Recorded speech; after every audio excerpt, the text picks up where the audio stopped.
Nagulantang ang buong bansa matapos ang nakakabiglang pag-amin ng pangunahing suspect sa serye ng pagpaslang ng mga judge na may hawak ng kaso ni First Lady Liza Talasmags. Ayon sa isiniwalat na salarin sa isinagawang press conference ng mga investigador, si Ginang Liza Talasmags umano ang utak sa likod ng mga karumal-dumal na krimen.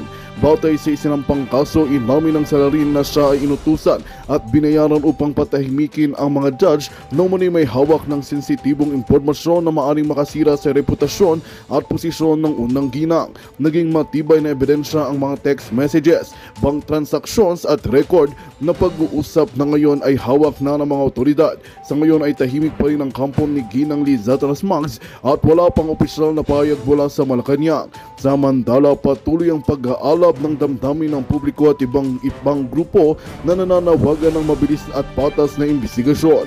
Inaasahan ng taong bayan ang buong katotohanan sa likod ng mga pagpaslang na yumanig sa sistema ng hustisya sa bansa. At yan nga ang balitang ating pakakatutukan. Ngunit bagong lahat, siguraduhin mag-subscribe at i-hit ng notification bell para sa patuloy na pagtutok sa mga silip ng bagong balita sa tunay na boses ng masa.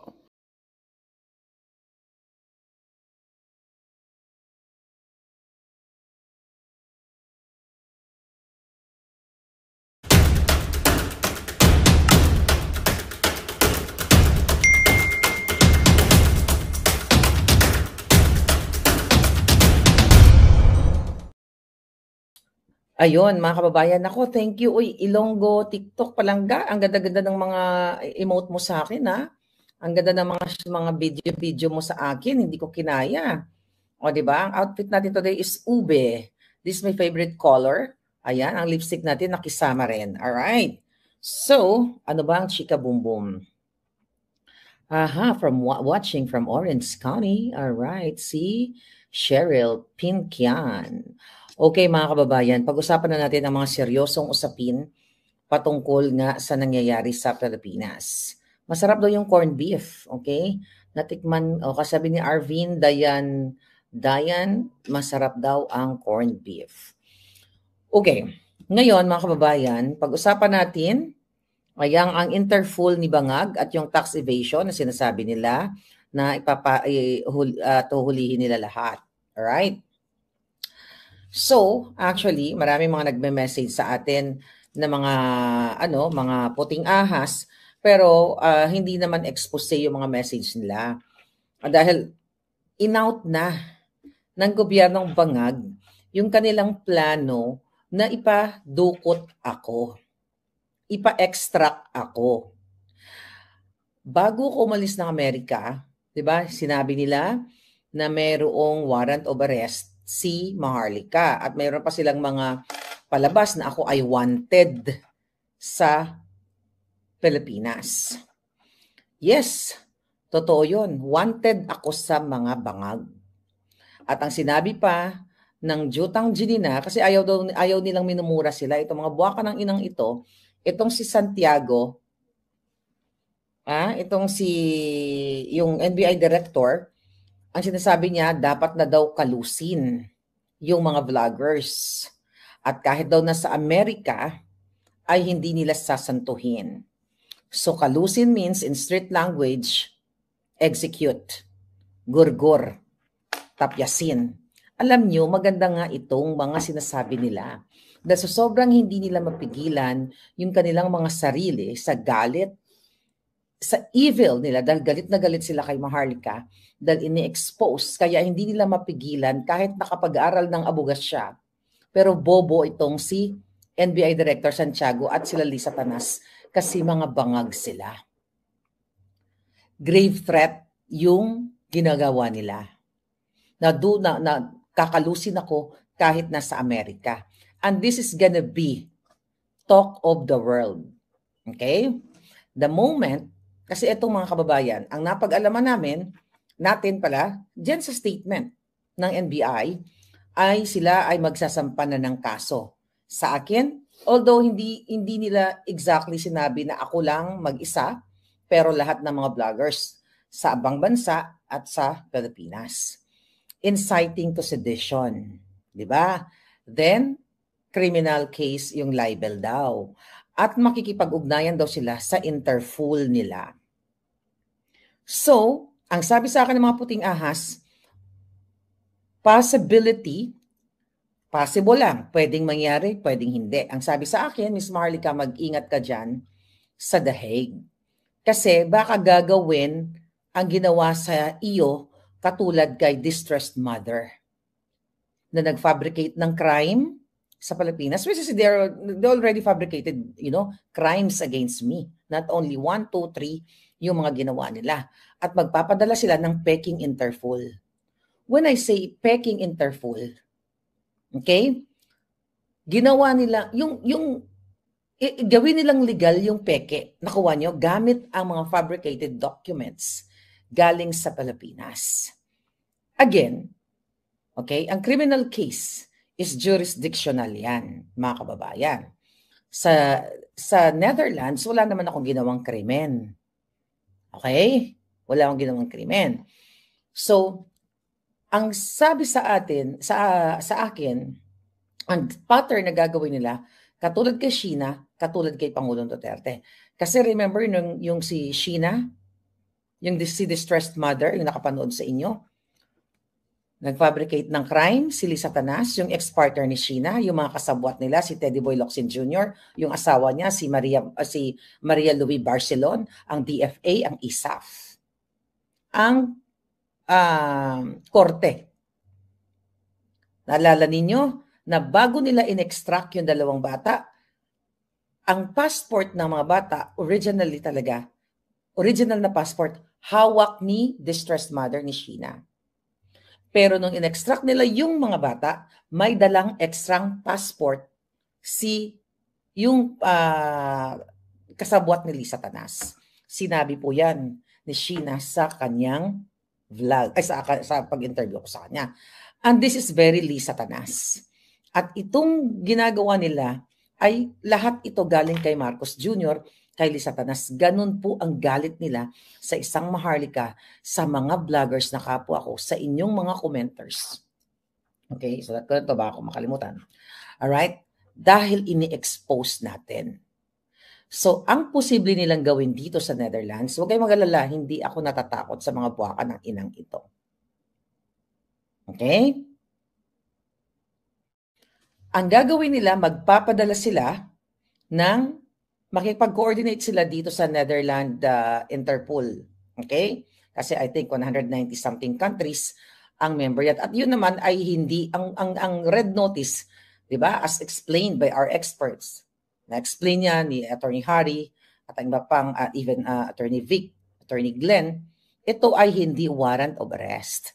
Ito ay notice para i-locate ang isang taong ang isang taong wanted o may kasong o na-charge sa isang krimen, gumurgur o kung ano paman.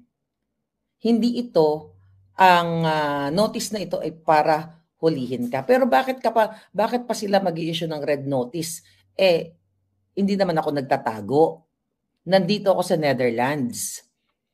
Exact location is The Hague o Den Haag. Diba? Ang pwedeng gawin nila, dahil si Lisa Tanas may mga contact yan sa Romania. Di ba naalala nyo yung interview niya kay Taerna? Kung madali lang sila, tumawag sa Romanian. Sinabi niya yan.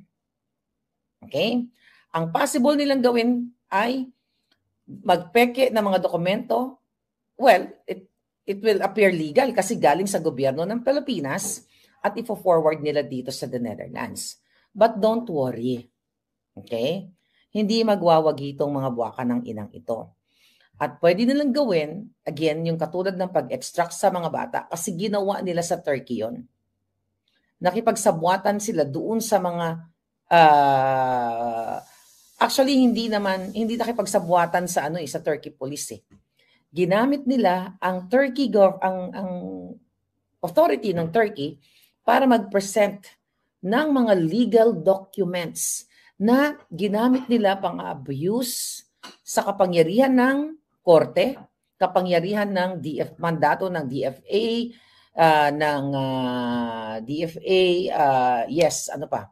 ISAF, Philippine Consul General sa Turkey. Ito yung gagawin nila.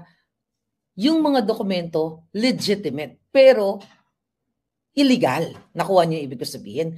Ito yung gagawin nila sa akin. Tignan natin kung magwawagi ang mga jotang. Tignan natin. Okay?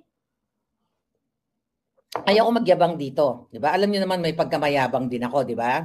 Pero hindi tayo magyayabang. At gagawin nila yung extraction na katulad ng ginagawa kay Pangulong Duterte.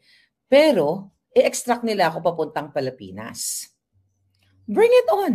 Gawin nyo. Hi, Commander Aguila. Thank you. Bring it on.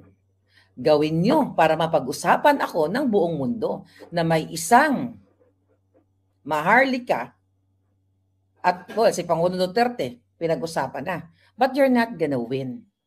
Tandaan nyo mga buwaka ng ina kayo. Pangalan nito? Santiago, Lee Satanas. Kasi utos lahat ni Lee Satanas. Sabihin na natin, I'm ahead of the game. Alam ko na plano nyo. Huwag niyong gagawing tanga ang Pilipino. Nagpa-interview kayo na sinasabi ninyo, sumusobra na ang mga vloggers. Paano kami sumobra? Sobra ba yan? Ano yun? Santiagong ulul. Diba? Sabi niya, hindi naman kami nagpapaka-onion skin, pero yung minumura kami, nilalait kami, hindi na pwede yun.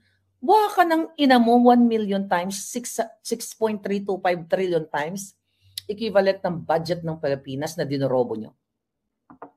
Jutang ginina mo, Santiago, Lee Satanas, bangag. Ayaw nyong mamura. Freedom of expression ko yun. Out of my outburst dahil sa panggigipit nyo, pagnanakaw ninyo, pangtatakot ninyo sa mga vloggers, kaya ko kayong murahin, buwa ka ng ina, harap-harapan. Huwag kayo magtago dyan sa inyong mga immunity, si Bangag Jr. Kung gusto nyo ng murahan o kahit anong laban, harap-harapan.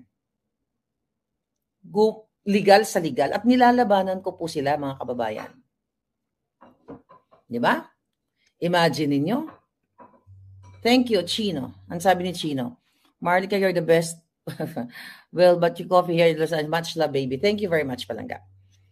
So, mga kababayan, ulitin ko lang po sa kakakilala sa akin, hindi po kasi sila nagwagi sa panakot nila sa akin. Una, ang panakot nila sa pakikipagsabwatan ni Taberna. Yang putang inang buwaka ng inang yan na nag-fabricate ng address sa akin dyan sa Pasig na nakipagsabwatan kay Lee Satanas para maisakatuparan nila ang kanilang kaso. Sila po ang sinungaling fake news. Sila ang gumawa ng peking address dyan sa Pasig. Alam nyo na yan. Yan yung una nilang pagigipit. Hindi umubra. Kung natatandaan ninyo, ang eksena ni Taberna, makikinaku, mayroong, ayun, parang may mananagot o may tatagilid na mga ganyan o may tutumba na isang vlogger. Makikipag-ugnayan daw sila sa US Embassy, sa DFA. Kayo po ang nakakaano niyan. Kayo ang nakakarinig niyan. Sinasabi yan, kahit i-google nyo dyan, nandiyan dyan pa lahat yung mga sinasabi ko. Hindi umubra yon. That was 2023. Mga kababayan, kailangan nyong malaman ang ginagawa ng mga buwaka ng inang ito. Then, hindi umubra, hindi natakot si Maharlika. Yung dati kong tinulungan na designer, okay, na binukelya ko, yung pag-aayos yung pagtulong sa kanya ni Lee Satanas sa pag-ayos ng visa. Alam nyo na yun, available yun publicly. Okay? Nag-file ng case against me at nagpa-press con sila at itong julol na ito na dati kong tinulungan, may mga sinabihan siyang mga kaibigan niya sa showbiz at mga bakling na katulad niya na hi, kung sino man yun, hi, Hitad, okay. Sa-failan ko ng kaso si Maharlika kasi si Lam, tutulungan ako ni Lam all the way. Imagine mo, dating mga nanglilimahid can afford mag-hire ng lawyer sa Pilipinas at dito sa Amerika. Ano po ang press conference nila? 99.9% ang sabi ng lawyer nila, lahat ng sinasabi ko nandiyan niya, matatalo ako sa case. Kasi in-expect nila madi-default ang kaso. Kasi nga, walang pera si Maharlika. Di ba? Walang pera, isang isang mahirap pero maalindog lang. Kasi explain ko po yung para maintindihan ninyo. Thank you sa mga palangga ko. Chacha Vlogs, thank you so much. At saka si Rolly. Laban ng Maharlika, we're praying for Rolly Otomi. Thank you palangga. Alright? Okay, narinig niyo ba ako? Kasi nagpapatunog ng nagigiling kami ng But anyway, mga kababayan, gusto ko lang explain sa inyo, ano po ang ibig sabihin ng ma-default? Ibig sabihin, nung tinakot nila si Maharlika, na 99.9% na matatalo ako sa case, I think okay lang na walang Okay lang yan, maamoy tayo, Okay lang ba sa'yo? Mag-amoy bawang tayo dito. Okay lang. Wala naman siguro kasi konti lang naman. Just anyway, i-ano na lang natin. I-on. But anyway, kasi po hindi nila in-expect na lalabanan ko sila. Legal sa legal. Okay? So, mga palangga, hindi nagwagi yung kanilang pananakot. So, last year, yung unang kaso na binato nila, ulit-ulitin ko, case dismissed with prejudice. Okay? Pangalawa, pangatlo, pang-apat, nandyan pa rin. Yung isa, yung designer na scammer na available naman ang kanyang pang-scam sa online. Kumbaga, ni-resonate ko lang uli yung pang-scam. Alright? Pangatlo, si Mel Robles na nag-hire pa ng abogado ni Johnny Depp. Intimidation yon. Hindi porket abogado ng artista ay talo ka na. Sa batas ng Amerika, may laban si Maharlika. Lahat, hindi lang si Maharlika. May laban. Then fourth case ay si Zaldico. Hindi ko pang alam, baka may pang-5, pang-6, pang-7, pang-8. So, eto yung gusto nila. And they're spending millions and millions of people's money. Okay? So, hindi umubra, hindi na default. Tapos kasi akala nila yung pangalawang kaso, ay wala tong pambayad sa abogado. Okay? Pangatlo, atak-atakin natin ang kasong ito kasi wala nang laban yan, wala namang pera yan. Totoo naman. Okay? Wala naman akong pera na ninakaw sa bayan. Sila meron. Ngayon, mga kababayan, eto na ngayon. Fast forward. Yung ginagawa ngayon sa ating mga vloggers. Kitang-kita nyo naman kung paano nila i-intimidate at pilitin na kapag hindi nag-sorry, iko-contempt nila. Sabi ko nga po, this is malinaw na adiktadurya. Pinagkakabalahan nila, tayong mga commenters, tayong mga kritiko ng bangag, kasi hindi na umuobra ang bayarang mainstream media. Mas marami kaming engagement, katulad ni SAS, ako, sila Attorney Trixie, sila MJ, sila Joey, si KLC, sila Marcos, sino pa? Sila Maui, sila, yung kami yun eh. Si Agent Morales, si Channel 167, si Coco Locoy. Kami yung tina-target. Pero yung mga kasinungalingan ng Marcos Bangag, Dugyot Vlog, oh my God, that looks so delicious. Marcos Bangag ay hindi nila pinapatawag. Pero fast forward natin sa atin. Bakit nag-trigger etong mga interfool nila kay Maharlika? Francis Lloyd Tichua, okay, na tatay ng mga bata, matakot ka kung may takot ka pa sa Diyos. Maawa ka sa mga anak mo. Dahil ultimong magulang ni Sheena, okay? Eto, nakarating sa atin. Okay? Ultimong tatay ni Sheena ay inutusan mo na mag-email sa akin. Nag-email po sa akin yung tatay ni Sheena.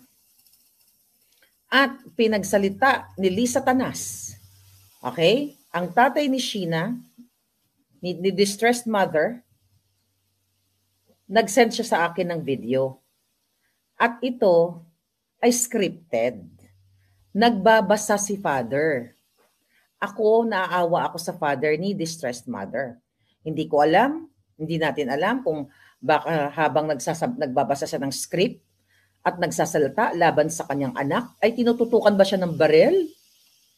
Or mayroon bang nakaamba na pang tsurba sa kanya? We don't know. Pero, Francis, hindi mo maluloko ang taong bayan. Lee Satanas, hindi mo maluloko ang taong bayan.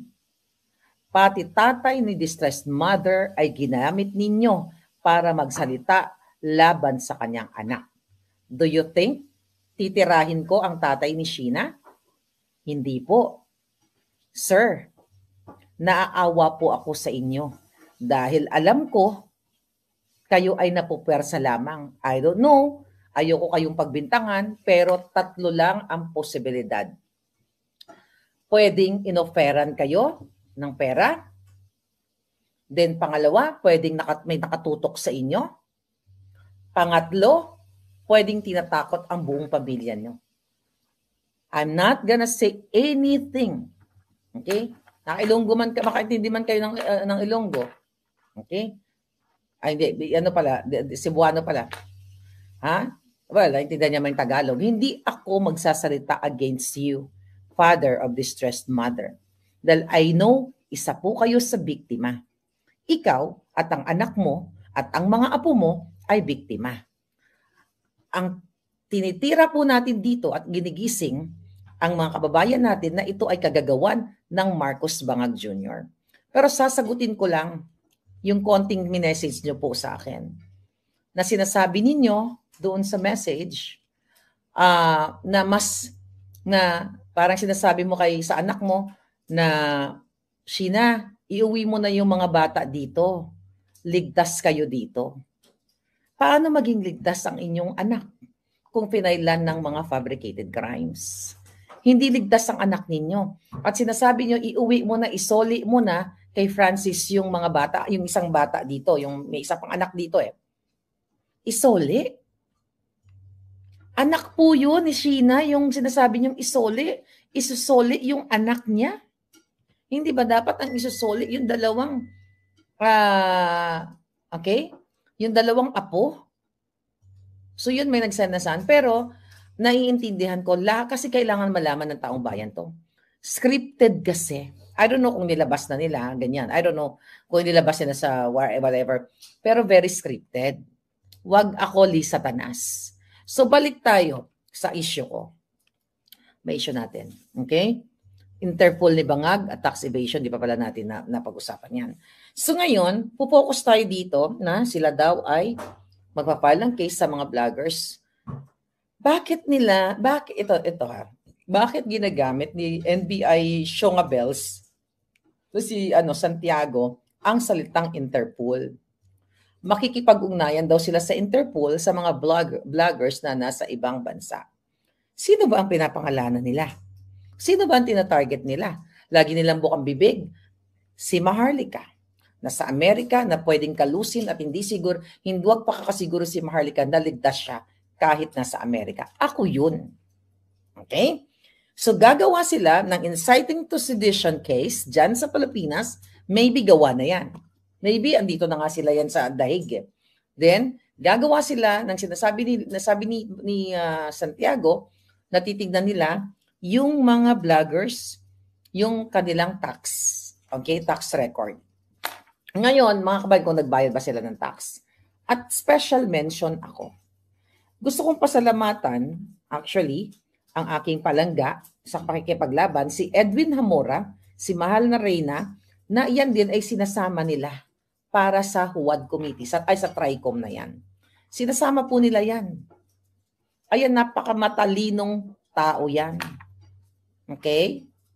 Accountant yan at talagang may expertise. So, ang ginagawa niyan sa mga vlog niya, more on, ino-audit niya yung, kumbaga, what do you call it? Not audit yung mga nilalabas na mga figures ng Bangag ay pina-fact check niya based on his expertise. Okay? Ang sabi nga ni Reyna, Yeah, go ahead. Yes, go ahead. Sige, ma'am. Okay. Palangga. Okay. Edwin Hamora, sabi niya, so my name, ito ba yon? Ito ba yung shineko? Okay, dahil lang. Yeah, o nga, baka mag-ano tayo. Okay. Ang sabi ni Reyna, okay, 8 hours ago, when I read the article, ganito ang reaksyon ko. Ha ha ha. Patungkol ito sa tax evasion na sinasabi ng NBI at ng gobyernong Bangag. Sabi niya ni Reyna, ni Edwin Namora, pakipollow nyo, ayan yung kanyang page. Ay, basta anyway, ayan, malabo kasi. Sabi niya, kasi the NBI's threat to arrest a vlogger in the United States for fake news is like a Broadway show called as Les Miserables. Okay? Oo, sabi niya, miserable na masyado ang NBI. Siguro, they can intimidate vloggers in the Philippines, but here in the US, sabi Edwin Namora, Kiki nilang blue. Favorite niya yun. Kung ako ay may jutang ginemes, ito naman ang trademark ni Edwin Namora, Kiki mong blue.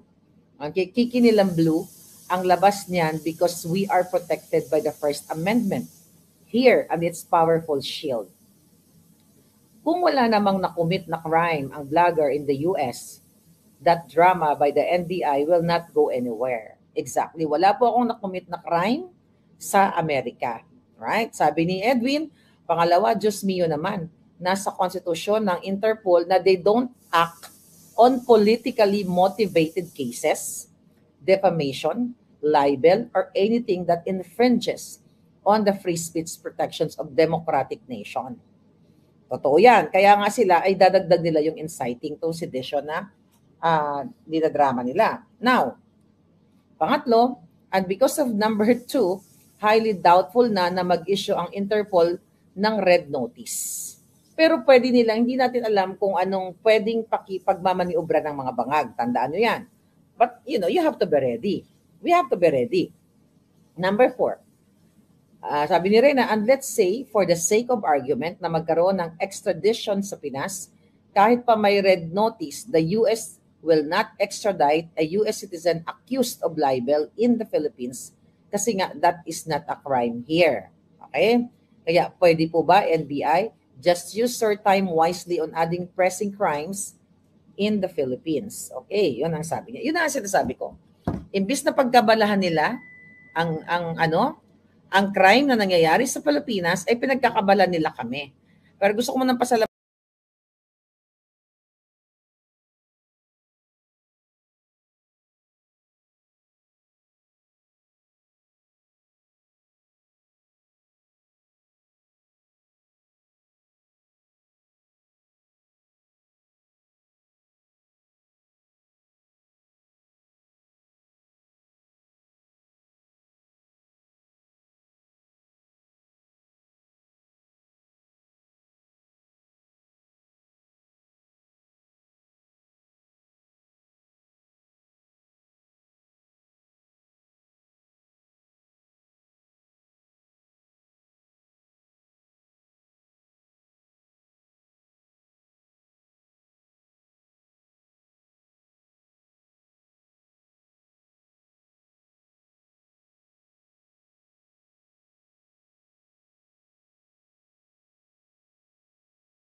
Magandang balita ang hatid namin sa inyo ngayong araw. Sa pagtatapos ng aming balitaan, nagbigay kami ng mga mahalagang impormasyon. Maraming salamat sa pagtutok at pagsuporta sa aming programa. Huwag kalimutang manatili sa mga susunod na araw para sa mga bagong balita at mga kwento na dapat nating abangan. Mula sa Boses ng Masa, magandang araw Pilipinas!